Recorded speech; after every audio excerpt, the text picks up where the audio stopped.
Olá, povo católico, vamos aqui continuar o belíssimo estudo feito pelo autor desse texto, que está no site original, no site de língua espanhola Adelante la Fé, o autor Christopher Fleming.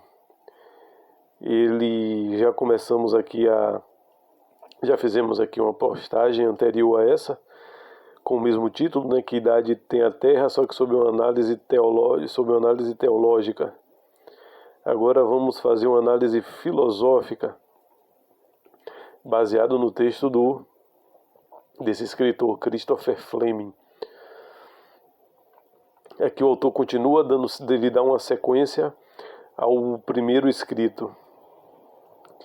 Na primeira parte desse trabalho, eu argumentei que uma interpretação puramente alegórica do Gênesis é contrária à tradição da Igreja e que todos os católicos até o final do século XIX, especialmente os padres da Igreja, acreditavam em uma criação literal em 6 dias. Nessa segunda parte, pretendo explicar como surge a ideia de uma terra antiga, em contraste com a ideia bíblica de uma terra jovem, e examinar alguns problemas apresentados pela geologia, tal como é predominantemente entendida hoje. Deixarei aqui uma breve análise científica dos indicadores da idade da Terra, e esses indicadores ficaram para ser analisado em uma terceira postagem. A opinião predominante em todos os ramos da ciência hoje é que a Terra tem cerca de bilhões de anos, bilhões. 4,6 bilhões de anos. Para entender como se chegou a esse número, é necessário saber que a ideia de uma Terra antiga se baseia em uma premissa filosófica chamada uniformitarismo. Por sua vez, esse uniformitarismo se baseia em outra premissa filosófica, o materialismo, que é sinônimo de ateísmo. Uma amiga, aqui fala o autor, uma amiga muito sábia me disse certa vez que todos os erros, em última análise, têm uma raiz filosófica. Ela está certa, e eu acrescentaria que todos os erros filosóficos têm uma raiz no pecado. Estou convencido de que os 4,6 bilhões de anos pregados hoje em dia, esses bilhões de anos, tem mais a ver com o pecado da humanidade e sua consequente insensatez do que com ciência.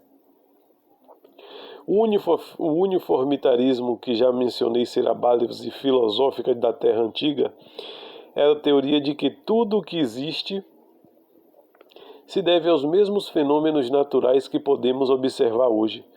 O primeiro a aplicar essa teoria à geologia foi James Hutton.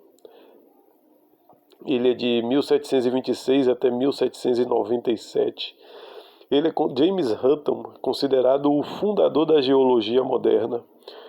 Sua famosa frase, que diz: "O presente é a chave para o passado", resume perfeitamente a filosofia uniformitarista. Eis o que James Hutton escreveu mesmo antes de empreender suas expedições geológicas entre 1785 e 1788. Antes mesmo de ele começar a fazer esses estudos práticos, ele já dizia: a história do nosso planeta deve ser explicada pelo que vemos acontecer agora. Nenhuma força pode ser empregada que não seja natural ao mundo. Nenhuma ação pode ser admitida, exceto aquelas que conhecemos. Já começa aí uma grande contradição, e é por isso que foi citado uma premissa materialista. Nada deve ser aqui começa a enganação dele, nada deve ser explicado no planeta que tenha origem em alguma força. Nenhuma força pode ser empregada que não seja a força natural. Ora, mas a força natural, que ele admite, que é a única que deve ser conhecida, ela acontece independente da vontade do homem. Ela é, logo, sendo independente da vontade do homem, o homem querendo ou não, essas forças acontecem, então ela é uma força, essa força natural, ela transcende ao próprio homem. Ela tem uma origem, ela tem efeitos físicos, e se tem efeitos físicos, obviamente, a origem ela é metafísica. Meta é uma palavra grega que significa além da física. E o que está além do físico é espiritual, é transcendente ao homem. E, logicamente, se o homem entende leis que acontecem na natureza, por trás de toda a lei tem que ter o legislador. Se o homem entende o funcionamento da lei pela nossa inteligência, obviamente o legislador que transcende ao homem, que é um ser metafísico, resumidamente um ser espiritual, que é Deus. Mas, como todo deturpador, todo enganador, o James Hutton ele deixa logo claro, né, que tem que eliminar a ideia de que tenha uma força que não seja natural. Mas como eles são, me desculpe a palavra, mas não tem como dizer, como eles são desprovidos de fé, a inteligência deles acaba sendo obscurecida, como o autor falou, pelo pecado. Toda força natural só pode vir de origem sobrenatural, está acima da natureza. Obviamente é Deus. Mas uma pessoa com a inteligência obscurecida e ainda que mostra abertamente que não quer saber de Deus, como ele mesmo escreveu, de forma indireta, a gente percebe que existe a má-fé. E é essa má-fé que parece predominar o que se chama de ciência hoje em dia. Aí ele prossegue, o texto prossegue. Porque o que aconteceu no passado precisa ser explicado pelo que vemos acontecer agora. É uma pergunta. Por que o que aconteceu no passado precisa ser explicado pelo que vemos acontecer agora? Por alguma evidência empírica? Não. Por uma necessidade filosófica. Ou seja, ele está desconstruindo, ele está manipulando uma realidade, manipulando um princípio filosófico ao prazer dele, né? Só para sustentar uma tese que ele criou, de que a Terra tem bilhões de anos. Simplesmente porque, caso contrário, se ele não fizesse essa manipulação, teríamos que retornar à explicação catastrófica que concorda com o que a Bíblia nos diz. O mundo foi destruído e reformado no dilúvio de Noé. Como qualquer bom deísta, Hutton não tolerava a ideia de Deus intervindo na história, então seu preconceito religioso determinou sua conclusão científica, ou seja, é a manipulação da ciência, né? E obviamente a ciência jamais pode ser contra Deus. Se Deus é o autor de todas as coisas e de todos esses acontecimentos, obviamente a única forma da ciência ser contra Deus é através de uma manipulação de pessoas de má fé, pessoas que odeiam Deus e que querem destruir a fé dos outros, seja resumidamente os inimigos de Cristo, que muitos deles hoje têm essa mesma mentalidade corrompida e são chamados de dignos cientistas. Como qualquer bom deísta, né, que ele já falou aqui, tirar a ideia de intervenção de Deus na história. O mais surpreendente é que essa filosofia uniformitarista, que é a base do evolucionismo, foi profetizada há 2000 anos nas Escrituras, especificamente nessa passagem. Antes de tudo, aqui é a parte da passagem bíblica. Antes de tudo, sabiam que nos últimos dias virão zombadores, seguindo apenas as suas próprias concupiscências pecaminosas. Eles dirão: onde está a promessa da vinda de Deus? Desde a morte dos nossos antepassados, tudo continua como desde o princípio. Segunda Epístola de São Pedro, capítulo 3, versículo 3 e 4. Essa frase que ele diz: tudo continua como era no princípio do mundo, resume a doutrina uniformitarista tão prevalecente hoje em dia, agora que estamos nos últimos dias, como diz agora que estamos nos últimos dias, como diz a citação bíblica. Parece que está mais evidente do que nunca. Para que ninguém pense que essa passagem não tem nada a ver com geologia e a idade da Terra, cito também os 2 versículos seguintes. Abre aspas. Eles querem ignorar que no princípio havia um céu e uma terra que emergiam das águas e eram sustentados pela palavra de Deus. E por essa mesma palavra o mundo pereceu, sendo submerso pelas águas do dilúvio. Segunda Epístola de São Pedro, capítulo 3, versículos 5 e 6. A ascensão do uniformitarismo e do evolucionismo e a negação do dilúvio de Noé são sinais proféticos de que estamos nos últimos dias. Tudo isso começou a se concretizar com a obra de Hutton no final do século XVIII.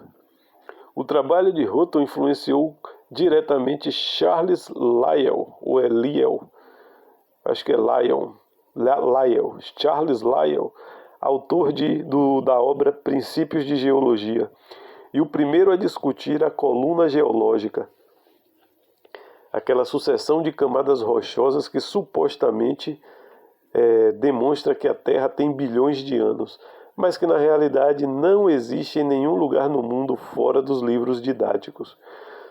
Princípios de Geologia foi o livro de Charles Darwin. Foi o livro que Charles Darwin levou em sua famosa viagem às Ilhas Galápagos, e Darwin reconheceu que após ler Lyell, sua fé cristã desmoronou definitivamente. Olha aí o objetivo concluído. Você remontar uma história, você cria uma história e passa a manipular a ciência para que a ciência não seja mais o conhecimento da verdade, né? Você manipula a ciência para que essa ciência se adeque aos seus objetivos perniciosos. E fez o efeito. Se ele disse que a intenção dele é destruir a fé, olha aí, destruiu a fé de Charles Darwin. Já que o próprio Darwin disse, né, que depois de ler esse livro, sua fé cristã desmoronou definitivamente. Isso é compreensível, pois o uniformitarismo tem suas raízes no mal denominado iluminismo, aquela rebelião diabólica contra a religião. Lyell era um inimigo declarado de Deus, cujo trabalho geológico visava, em suas próprias palavras, olha só, palavras do próprio Charles Lyell, libertar a ciência de Moisés. Ou seja, ele vê que não pode ter contradição naquilo que Deus revela com os acontecimentos do mundo. Os acontecimentos da ordem natural, como eu já falei, é de origem sobrenatural, é de alguém que está acima da natureza. Então eles querem desligar isso. As próprias palavras dele diz: libertar a ciência de Moisés. Ou seja, ele sabia que ele é um mentiroso. Ele sabia das suas más intenções. É uma confissão, ele é um réu confesso quando ele diz suas próprias palavras que quer libertar a ciência de Moisés, ele é um réu confesso. Ele está dizendo, ele está afirmando, ele está admitindo que ele manipula a ciência para que a ciência fique parecendo que é contrário à fé. Ou seja, é como se ele estivesse querendo desmentir o que Deus revelou. Ou seja, Deus é um mentiroso, é isso que ele quer fazer. E é justamente esse espírito que é o espírito predominantemente nas universidades. Esse espírito de rebelião contra Deus. Ele sabia muito bem que, se pudesse provar que o relato da criação no Gênesis era falso e que o mundo era, na verdade, muito mais antigo do que a Bíblia afirmava, toda a religião cristã desmoronaria como um castelo de cartas. Faz sentido se ao menos um dos livros sagrados contém erros, por que acreditar nos demais? Basta ter um livro sagrado da Bíblia que esteja errado. Então, por que vai acreditar no resto? Todo o resto pode estar solto. E o que eu acho interessante é que tem pessoas que por esses são contaminadas. Charles Darwin, como a gente viu, foi um homem que tinha fé cristã e foi contaminada com isso, né? E hoje as pessoas nas universidades, né, também são novos Charles Darwin, né? Contaminados com essa mentira. E o que eu acho interessante é que eles passam a ter fé cega na ciência. Em momento nenhum passa na cabeça desses iludidos que os cientistas são movidos por interesses, são movidos por suas paixões, por suas vaidades, como esse próprio cientista falou, né, que o que ele queria é separar, libertar a ciência de Moisés. Quer dizer, um réu confesso, né? Ele está dizendo que ele está manipulando situações para destruir a fé. E hoje em dia esse objetivo foi bastante alcançado pelo mundo afora, né? E aí as pessoas desenvolveram mesmo essa fé cega na ciência, né? Olha, se a religião está errada, então é a ciência que está certa. Foi a ciência que desmascarou a religião. Então a ciência agora é que temos que ter fé absoluta na ciência agora, né? Se uma ciência disser que a gente deve tomar uma vacina feita em poucos meses, mesmo que essa vacina não tenha sido feita em pouquíssimos meses, o que nunca foi algo que aconteceu, e que essa vacina vai nos libertar, vai nos curar de uma doença supostamente mortal. Não interessa que essa vacina não foi provada, não interessa que pode ter efeitos colaterais que pode vir a nos matar, pode ter efeitos colaterais que, devido a ser uma vacina nova, a gente não vai ter como voltar atrás dos efeitos colaterais, nada disso interessa. A ciência está dizendo, eu vou lá e faço. Se esse remédio, se essa picadinha se for um veneno, não tem problema nenhum. A gente morre com a fé cega na ciência, é mais ou menos isso. Claro que isso é só uma hipótese, né? Cientistas não vai fazer algo tão desastroso desse jeito, né? Eles podem fazer bombas atômicas que destroem Hiroshima e Nagasaki, eles podem fazer armas de destruição em massa para destruir povos entre Primeira e Segunda Guerra Mundial, cientistas podem fazer arma que destrói uma humanidade inteira, mas não podem, mas obviamente achar que eles podem fazer uma vacina letal, isso aí seria longe demais, né? Seria demais pensar isso deles.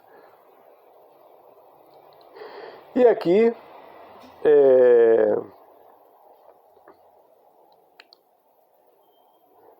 Nosso Senhor também, né? Nosso Senhor, ele faz uma advertência, né? Ele diz o seguinte aos fariseus: pois se vocês creem em Moisés, crerão em mim, porque ele escreveu a meu respeito. Mas se vocês não creem no que ele escreveu, como crerão nas minhas palavras? Evangelho de São João, capítulo 5, versículo 46 e 47. Pode-se questionar como o Charles Lyell, determinou a idade das rochas em sua coluna geológica. Muitas pessoas hoje acreditam que a idade das rochas pode ser determinada por meio de técnicas radiométricas, mas em 1840 nada disso existia. É sempre bom esclarecer que essas técnicas são completamente incapazes de nos dizer a idade da Terra, embora a gente não deve se precipitar. O importante agora é saber que as idades que Lyell atribuiu às camadas de sua coluna geológica foram inteiramente inventadas. São pura fantasia sem qualquer base científica. O incrível é que toda a ciência da geologia moderna se baseia em uma noção fantasiosa de 170 anos atrás, que, longe de ser o resultado de um exame minucioso das evidências, é produto apenas de um preconceito anticristão. Segundo Lyell, a idade de diferentes camadas rochosas poderia ser determinada pelo tipo de fósseis encontrado nelas. Esses fósseis são chamados de fósseis indicadores. O problema é que ele também não possuía um método confiável para determinar a idade dos próprios fósseis, tornando o raciocínio completamente circular.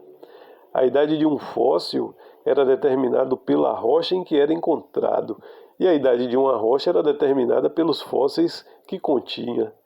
Esse método ainda é usado essencialmente hoje em dia. Geólogos consultam paleontólogos sobre a idade dos fósseis para determinar a idade das rochas e vice-versa. De modo geral, explica Lyell, quanto mais fundo um fóssil é encontrado, mais antigo ele é. Segundo os evolucionistas, é por isso que os organismos menores de períodos mais remotos são encontrados nas camadas mais profundas. Eles ignoram outras explicações perfeitamente plausíveis. Pequenos animais durante o dilúvio acabaram no fundo das camadas sedimentares, seja porque viviam no leito marinho, seja porque foram os primeiros a serem soterrados, tendo menos força e mobilidade do que animais maiores. Para o desespero dos evolucionistas, a coluna geológica, exatamente como Lyell a imaginou, nunca foi encontrada em lugar nenhum do mundo. Quando escavam, os geólogos sempre encontram o que chamam de discordâncias, um eufemismo conveniente, que são lacunas em uma ou mais camadas geológicas. É comum haver um intervalo de 200 milhões de anos entre uma camada e outra em uma rocha, a julgar pelos fósseis indicadores. Para onde foram? É a magia da superstição evolucionista capaz de fazer desaparecer 200 milhões de anos de história geológica. Não apenas faltam camadas na coluna geológica, como elas frequentemente se encontram invertidas, ou seja, a camada supostamente mais recente, com base no tipo de fósseis encontrados nela, está localizado abaixo da camada mais antiga. Geólogos elaboram explicações verdadeiramente extravagantes para tais inconsistências na coluna geológica. A famosa montanha suíça, o Matterhorn, não sei se a pronúncia é essa, Matterhorn, é um exemplo impressionante de camadas rochosas invertidas, pois toda a montanha é mais antiga do que a rocha abaixo dela. De acordo com as teorias mais recentes, a montanha foi erguida em outro local e deslocada cerca de 100 quilômetros até a sua localização atual. Existem muitos exemplos de montanhas deslocadas de acordo com a geologia atual. Outro exemplo está no Parque Nacional Glacier, em Montana, onde um fóssil pré-cambriano foi encontrado no topo da montanha, enquanto a parte inferior data, segundo fósseis indicadores, do período Cretáceo. Ou seja, a parte superior da montanha é 500 milhões de anos mais antiga que a parte inferior. A conclusão é que um pedaço da crosta terrestre chamado Falha de Lewis, de dimensões colossais, 500 km de comprimento por 45 km de largura e 3 km de espessura, moveu-se cerca de 50 km até onde está hoje, tudo sem deixar qualquer vestígio de atrito ou quebra. A realidade é que não existe força natural no mundo capaz de mover um objeto de tal tamanho. Além disso, a engenharia mecânica nos ensina que quando uma rocha ultrapassa um tamanho razoável, o atrito durante o deslocamento supera a força coesiva da rocha e, em vez de se mover, ela se quebra e se estilhaça. E isso faz lembrar as palavras de Nosso Senhor. As palavras de Nosso Senhor vêm à mente. Se vocês tivessem fé do tamanho de um grão de mostarda, poderiam dizer a esse monte, mova-se daqui para lá, e ele se moveria. São Mateus capítulo 17, versículo 20. Os evolucionistas têm uma fé que literalmente move montanhas. É impressionante que acreditem com tanta convicção em uma ideia que vai contra todos os dados empíricos e contra a própria lógica. Mas tudo isso, né, é uma vontade, né? É uma vontade inexplicável, uma vontade preternatural, diabólica, de querer, como eles já dizem, né, de tirar, de varrer o nome de Deus da história. Um problema, na minha opinião, insuperável para a coluna geológica são os milhares de fósseis poliestratificados que foram descobertos em todo o mundo.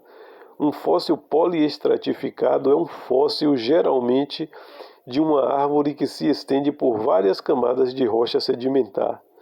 Para os geólogos que acreditam que cada camada de rocha representa vários milhões de anos, isso é um problema, porque para uma árvore fossilizar, ela precisa ser enterrada rapidamente, caso contrário ela se decompõe e nada resta. É impossível imaginar como uma árvore poderia permanecer de pé sem se decompor por milhões de anos, eventualmente se tornando um fóssil, enquanto as rochas ao seu redor se formam lentamente. Não seria mais sensato pensar que esses fósseis poliestratificados se formaram durante um evento catastrófico como o dilúvio de Noé, quando enormes quantidades de sedimentos foram depositadas em um curtíssimo período de tempo? Um lugar onde as camadas sedimentares são vistas com uma clareza incomum é o Grand Canyon, no Arizona, nos Estados Unidos. Ninguém contesta os dados, o que nossos olhos veem.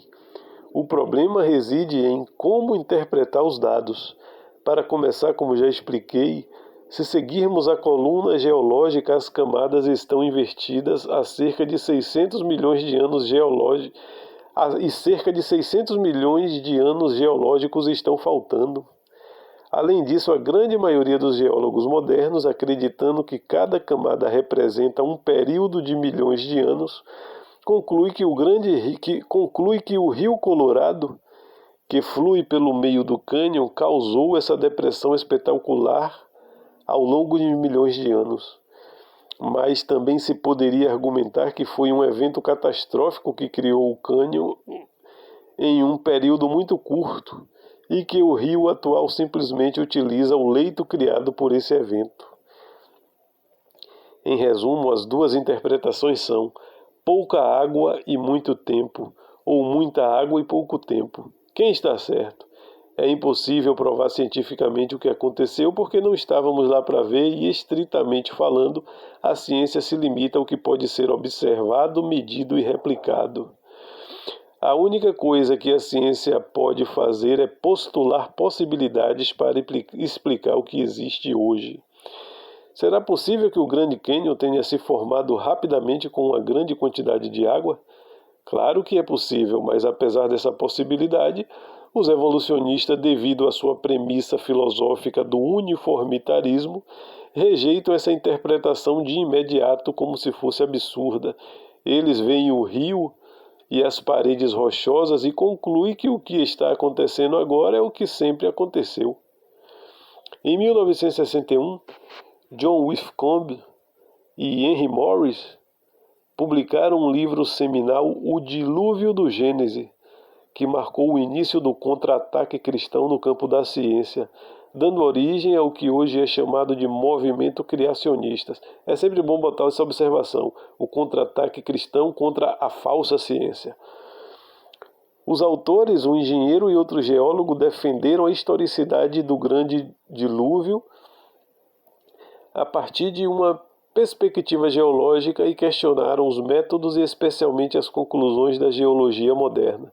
Eles afirmaram que era possível que as camadas de rochas sedimentares presentes em todo o mundo tivessem se formado rapidamente devido ao movimento de uma enorme quantidade de água durante e após o dilúvio.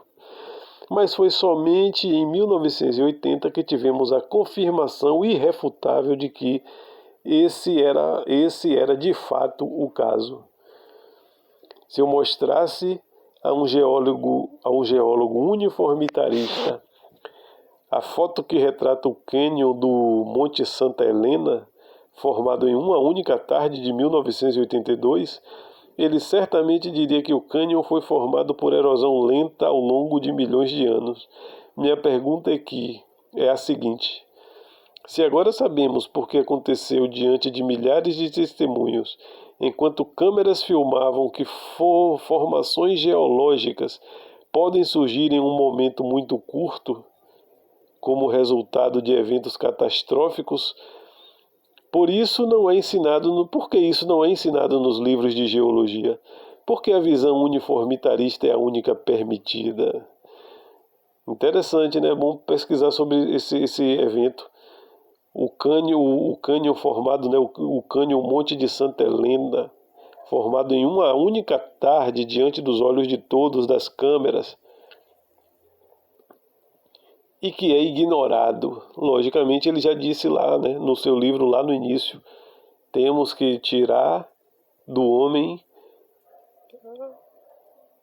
a ideia de que a ciência está ligada à lei de Moisés. A ciência não pode estar atrelada à lei de Moisés. Agora sabemos por meio de experimentos em laboratório que não são necessários milhões de anos para a formação de rochas sedimentares, nem para a formação de carvão. Em laboratório, o carvão foi produzido a partir de madeira recém-cortada em menos de meia hora. Anos atrás, no Reino Unido, foi inventada uma máquina que converte resíduo orgânico doméstico em óleo.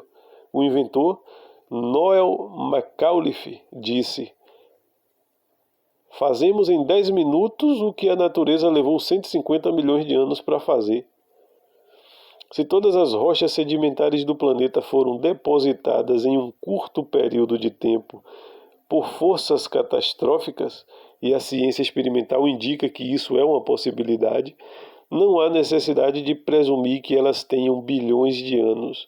E se as rochas sedimentares, as únicas que contêm fósseis, são jovens, então os fósseis também são jovens. A dificuldade não reside na ciência em si, mas nos preconceitos da comunidade científica que doutrinou várias gerações com uma filosofia uniformitarista.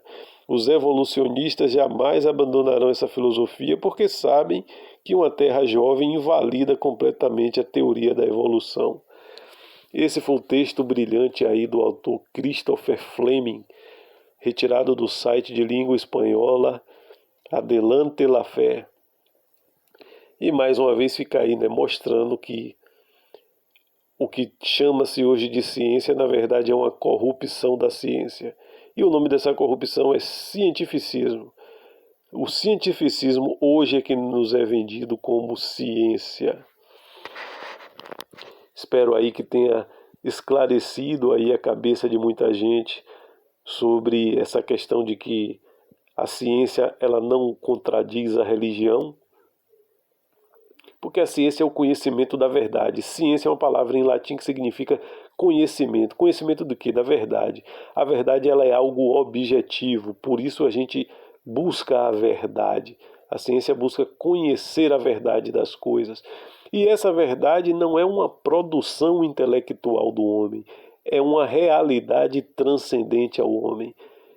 É uma realidade que transcende, ou seja, ela vem de algo superior ao homem. As leis naturais, elas não foram inventadas pelo homem, elas são conhecidas pelo homem. Então tudo isso tem uma origem transcendente. E o que transcende o homem é Deus, que é um ser inteligente que faz todas essas coisas.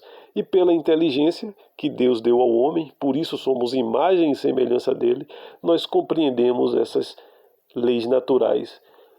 Então, ciência e fé sempre foram unidas. A ciência não pode contradizer Deus, porque a ciência tem por objeto o conhecimento da verdade, e a verdade vem de Deus, porque transcende ao próprio homem. Espero ter ajudado, e para quem gostou, né, é só repassar o texto e ajudar aí nesse fortalecimento da nossa fé católica e combater os inimigos da mesma.